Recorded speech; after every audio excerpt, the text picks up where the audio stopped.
todos, estamos começando mais um programa Dois Pontos aqui pela Repórter Nordeste TV, iniciativa do portal repórternordeste.com.br. Aqui do meu lado, a presença sempre importante da cientista social e escritora Ana Cláudia Laurindo, e vamos comentar alguns dos assuntos que estão circulando pelas redes sociais, como o da reforma tributária. Na próxima semana, 7 partidos da oposição estão programando apresentar a proposta da oposição de reforma da reforma tributária. Esses partidos, eles são sim a favor da reforma tributária, porém de uma forma mais ampla, de uma maneira mais ampla. Entre essas maneiras, entre essas formas, está a taxação dos super ricos, mas também o pagamento de tributos em cima de lucros, dividendos, heranças e sobre combustíveis fósseis para financiar a transição ecológica no Brasil. Ana Cláudia Laurindo, será que os super ricos no Brasil, que apoiam a era Paulo Guedes, Jair Bolsonaro e vice-versa, vão deixar essa proposta passar? Olá, Odilon. É sempre um prazer estar ao seu lado. Cumprimento você, internauta, e também desejo que seja um final de semana intenso em boas notícias. Porque para nós, quando as boas notícias elas estão chegando, elas vêm entre parênteses. Nós temos uma esperança de que a reforma tributária possa contribuir para que o nosso país diminua o seu teor opressor sobre as nossas vidas econômicas. E a taxação dos ricos, dos mais ricos, vem sendo discutida, não é de hoje no nosso país. Inclusive é uma pauta antes da ditadura militar. Nosso país parece ser muito renitente na recusa dessa proposta. Observando o contexto, Jair Bolsonaro no poder, sinceramente é preciso um exercício de otimismo muito intenso para acreditar que essa proposta ela ganhe corpo, aprovação e se transforme em uma política tributária efetiva. Claro que nós não podemos ser arautos da desesperança. Porém, Odilon, não é uma questão subjetiva, é uma questão objetiva. A história brasileira ela já deixou muito claro que os mais ricos eles não se tornam lobistas de político à toa. Eles fazem este papel, inclusive financiando campanhas, com o objetivo de protegerem os seus interesses, que são sempre interesses econômicos. Enquanto nós temos o Paulo Guedes taxando livros e o Jair Bolsonaro evocando o retorno da educação moral e cívica para confundir a plebe, para levantar discussões consideradas menor, dada a gravidade da situação histórica e econômica que nós estamos vivendo enquanto país, os verdadeiros mandatários, com influência direta nas políticas econômicas, eles estão se articulando e movimentando as suas forças, que não precisam ser tão esforçadas assim. Às vezes um telefone, outras vezes um clique, um teclado, porque eles têm também o domínio da alta tecnologia.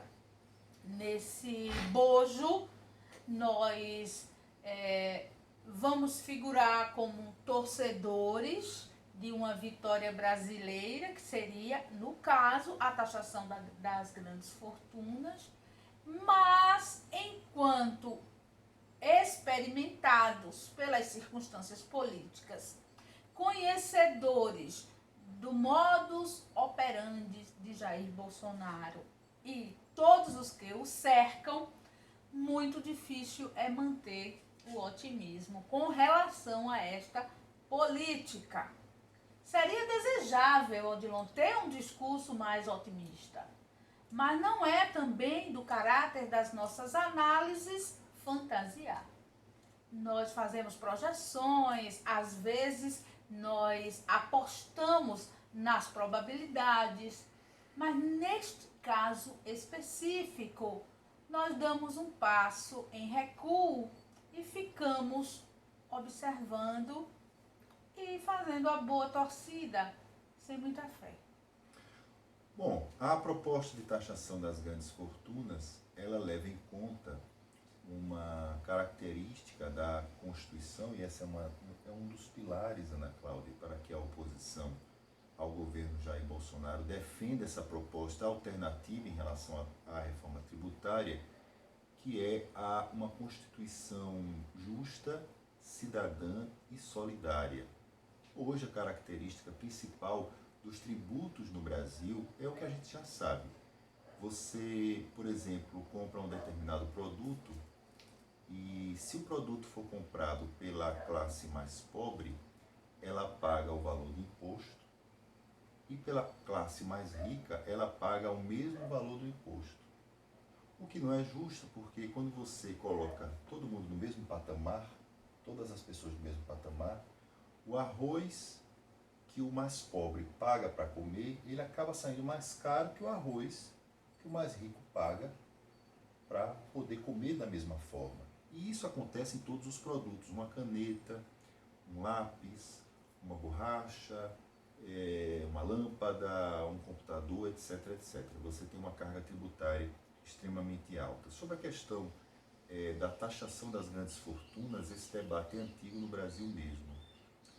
Por exemplo, o geógrafo Milton Santos, que é até hoje o único Nobel de Geografia no Brasil e na América Latina, ele foi preso em 1964 porque apresentou uma proposta, quando ele fazia parte da Comissão de Planejamento na Bahia, ao propor ao governador, na época, o governador baiano, um pouco antes do golpe militar de 64, que pudesse existir a taxação das grandes fortunas.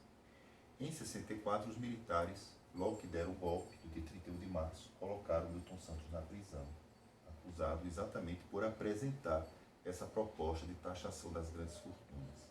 Em 1995, a economista Maria da Conceição Tavares, ela voltou a falar desse assunto, sobre a taxação das grandes fortunas, porque inclusive era uma promessa do então presidente da República, Fernando Henrique Cardoso, uma proposta que acabou não passando.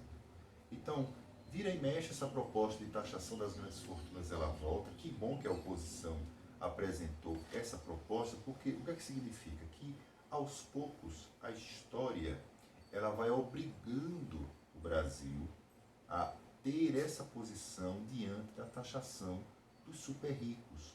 O Ministério da Economia resiste em relação a colocar em prática essa ideia. Por quê? Porque diz que ela já é considerada superada, Ana Cláudia, inclusive na Europa, enfim. Mas esse debate não é superado, não, porque nós observamos um movimento, inclusive dos mais ricos no mundo, em que eles pedem o pagamento de mais impostos. Por quê? Porque se sabe os efeitos que nós estamos enfrentando hoje. As expectativas em relação à pandemia são as piores possíveis.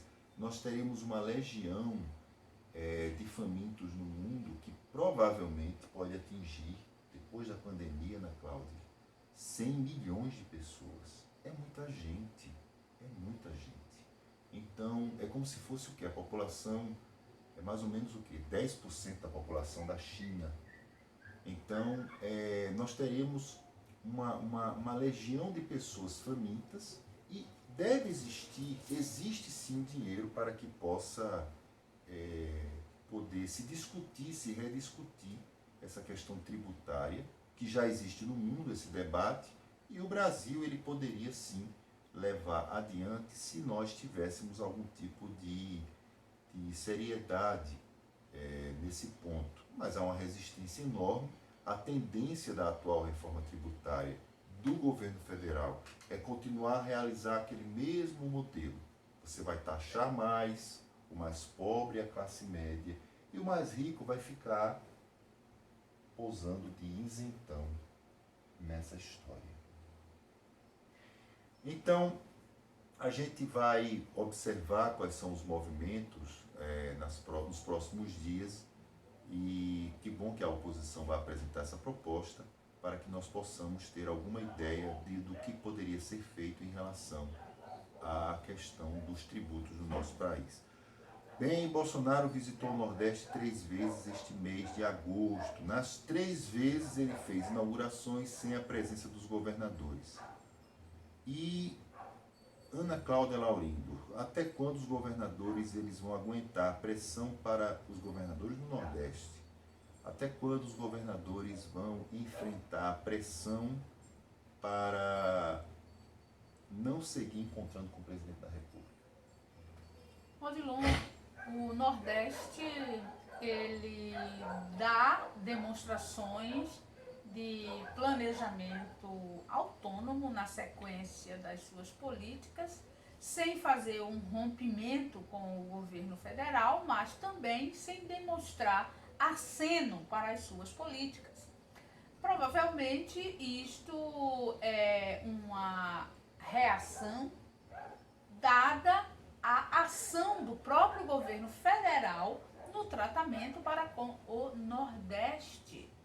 O governo federal não esconde o seu pouco caso para com o povo nordestino, não esconde.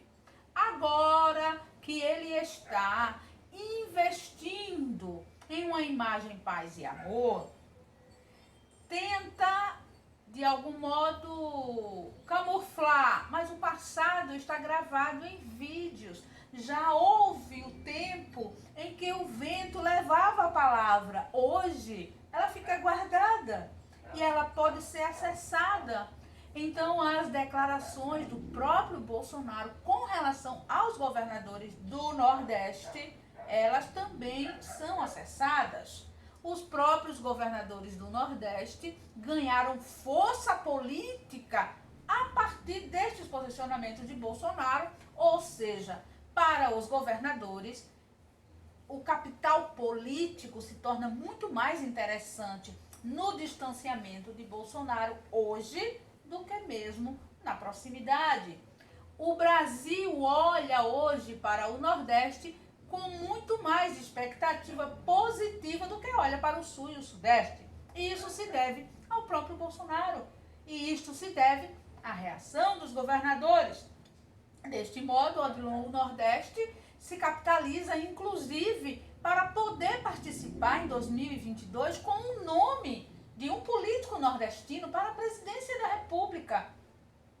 Política é estratégia. Política também é um jogo de inteligência por parte daqueles que têm projetos partidários, projetos de carreira política, propostas para ocupar outros patamares.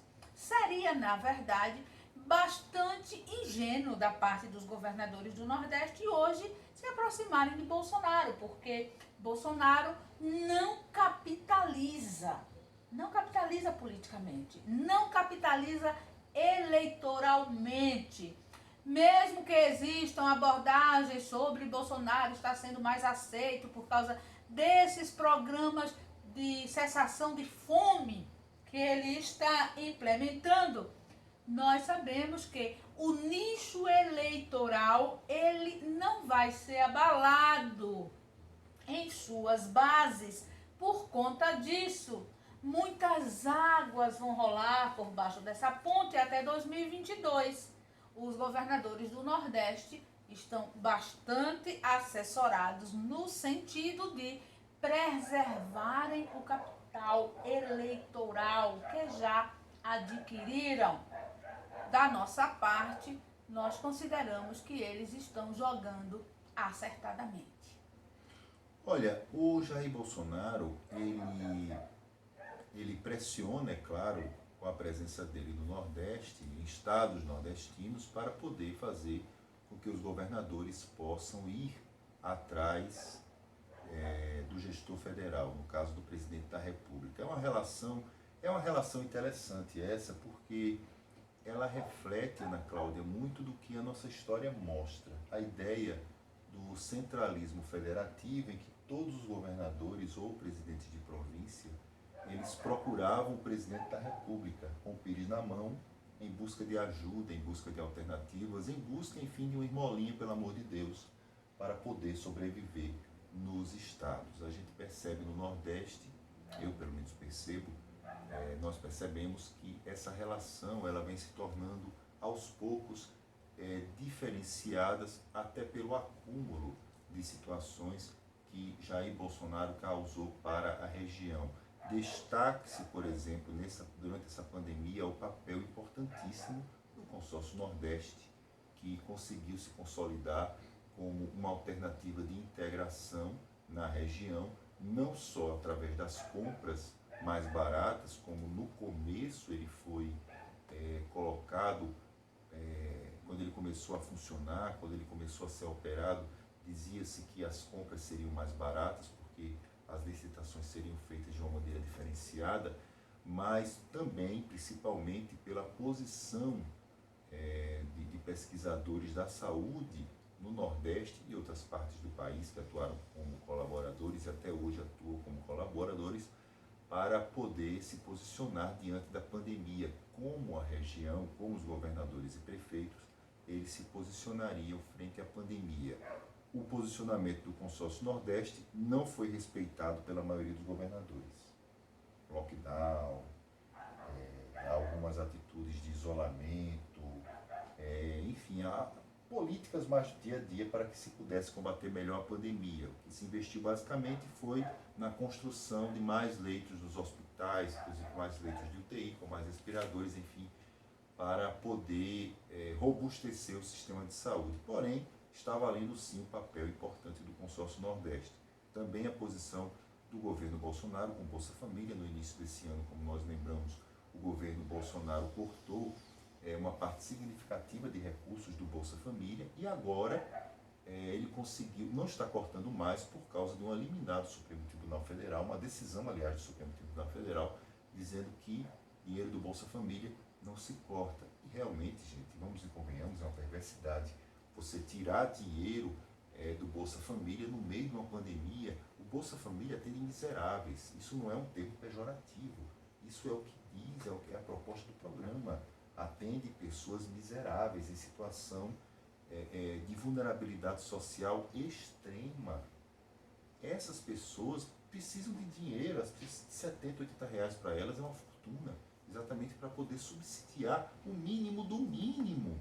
Elas não são nem cidadãs, não são tratadas nem como cidadãs, apenas como voto, apenas como rebanho de voto.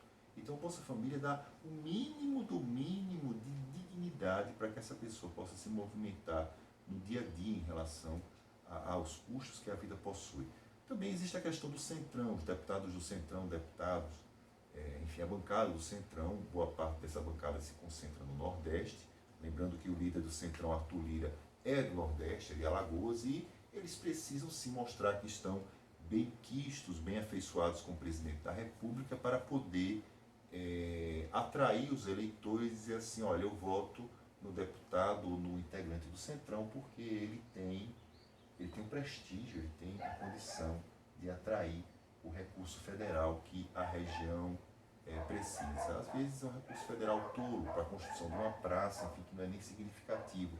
Mas no imaginário popular, esse recurso ele é considerado importante e atrai, historicamente, infelizmente, ainda atrai votos. Até quando os governadores vão conseguir fingir que o presidente da República não existe, ou até quando o Jair Bolsonaro vai agir da forma como age, sem diplomacia nenhuma, querendo, ao invés de ele mesmo ir atrás dos governadores, querendo que se restabeleça aquela antiga relação dos governadores e prefeitos com o pires na mão em Brasília, em busca de uns restinhos de recursos para poder ajudar os estados e os municípios. Muito bem, o futuro do auxílio emergencial. Ele vai deixar de ser pago esse mês. Isso aí é o próprio governo Jair Bolsonaro que já avisou. Mas, enquanto isso, existe um jabuti que o governo federal quer empurrar, que é a criação do Renda Brasil. Só que a criação do Renda Brasil, ele vai obrigatoriamente diminuir o valor do auxílio emergencial. Não vai ser de R$600, e sim entre R$250 e R$300, substituindo o antigo Bolsa Família. O problema é, o valor fica menor que o auxílio emergencial. E como fica? Bom, Ana Cláudia, antes que a gente possa evocar o Chapolin Colorado, quem poderá nos defender nesse momento, mas é lembrar um ponto importante. A oposição, ela defende que o auxílio emergencial continue a ser pago, mas até o final do ano, levando em conta que os estados eles declararam situação de calamidade até o final do ano, inclusive reabertura de escolas, etc, etc. Então, a oposição defende que o auxílio emergencial continue a ser pago até o mês de dezembro. O Bolsonaro disse que não tem dinheiro, não tem condição, e agora vai ficar esse cabo de guerra. Mas, para que ele possa apresentar a proposta substitutiva do auxílio emergencial, Ana Cláudia, ele vai ter que apresentar o Renda Brasil. E o Renda Brasil paga menos. O governo vai assumir esse custo? Olha, Odilon, não será nenhuma novidade para o brasileiro se Bolsonaro fizer estardalhaço e depois recuar. Porque a política de recuo é também uma de suas marcas. Nós não podemos, então, neste momento, fazer nenhuma afirmativa. Nós trabalhamos mostrando as projeções sobre falas e propostas, porém, o amanhã ele tem a sua própria regra. Bolsonaro não é um governante de fala confiável. Pode declarar algo pela manhã e negar ao entardecer. Já fez isso várias vezes e o descrédito da sua fala é algo muito corriqueiro.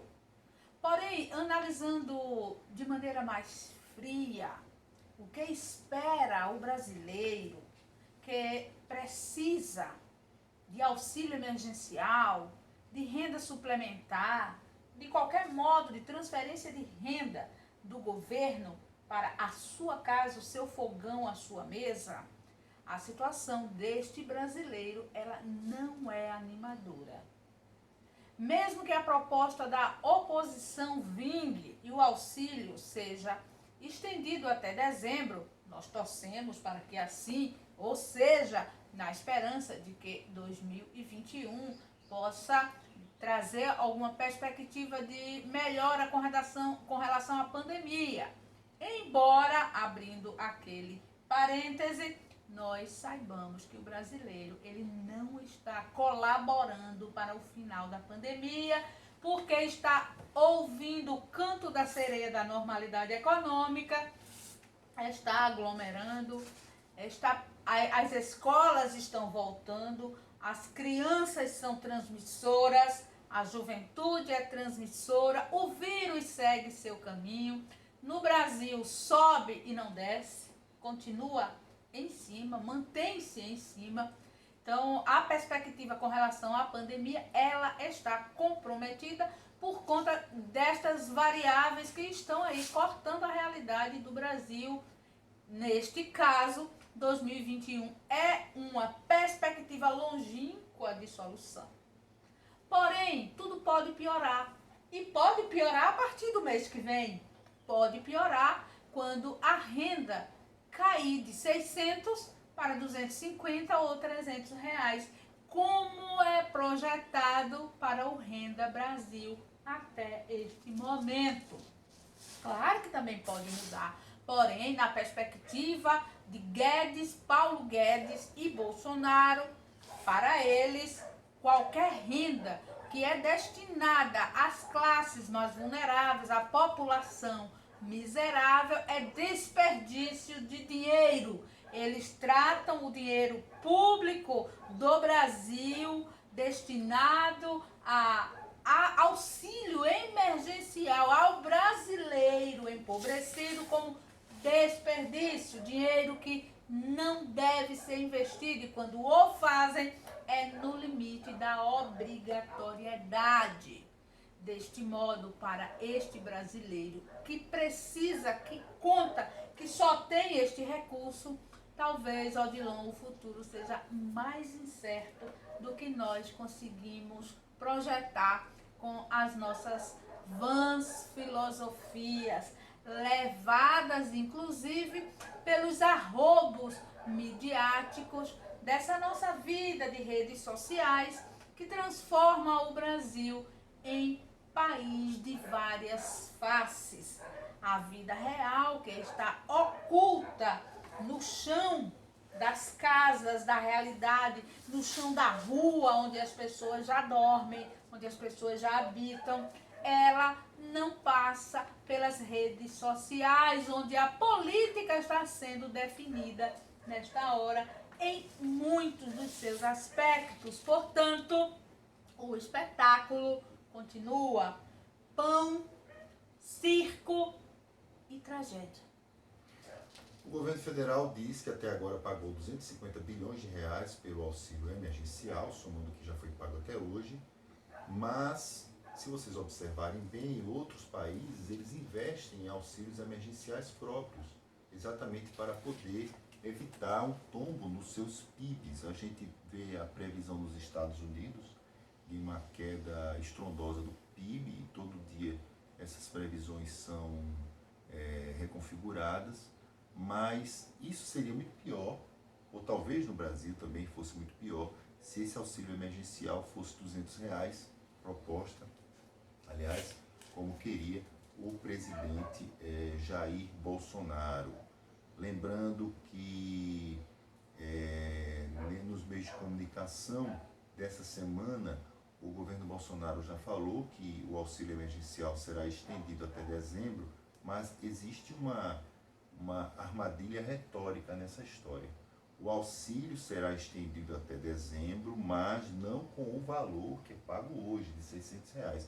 E convenhamos, gente, R$ 600 não é uma fortuna para o governo federal. Porém, para o governo que insiste naquela situação de querer apenas que partes da população paguem pelos efeitos da pandemia, e os rentistas e os bancos eles possam ser preservados nesse momento histórico, quando todos deveriam partilhar e participar do bolo da crise, percebe-se então que no nosso país o bolo que se quer dividir é o bolo do dinheiro, o bolo do desenvolvimento. Mas quando vem a crise, quando vem o problema, cada um que pariu o seu Mateus, que o balance. E o Mateus dos ricos, sinceramente, é mantido muito protegido em redomas de vidro, cada vez mais blindadas pelo grito do povão. Agradecendo a Ana Cláudia Laurindo pela sua presença, Ana Cláudia, aqui no nosso programa. Agradecendo também a cada um de vocês, internautas, que estiveram conosco nesse nosso espaço do Dois Pontos, aqui na Repórter Nordeste TV, iniciativa do portal repórternordeste.com.br, reforçando para cada um de vocês em casa, no trabalho, no carro, no dia a dia, que você possa curtir, compartilhar, espalhar essa iniciativa da Repórter Nordeste TV. Nós temos não apenas o Dois Pontos, mas também outros programas levados adiante e brilhantemente levados adiante pela cientista social e escritora Ana Cláudia Laurindo. Esperamos você em uma nova oportunidade. Até a próxima.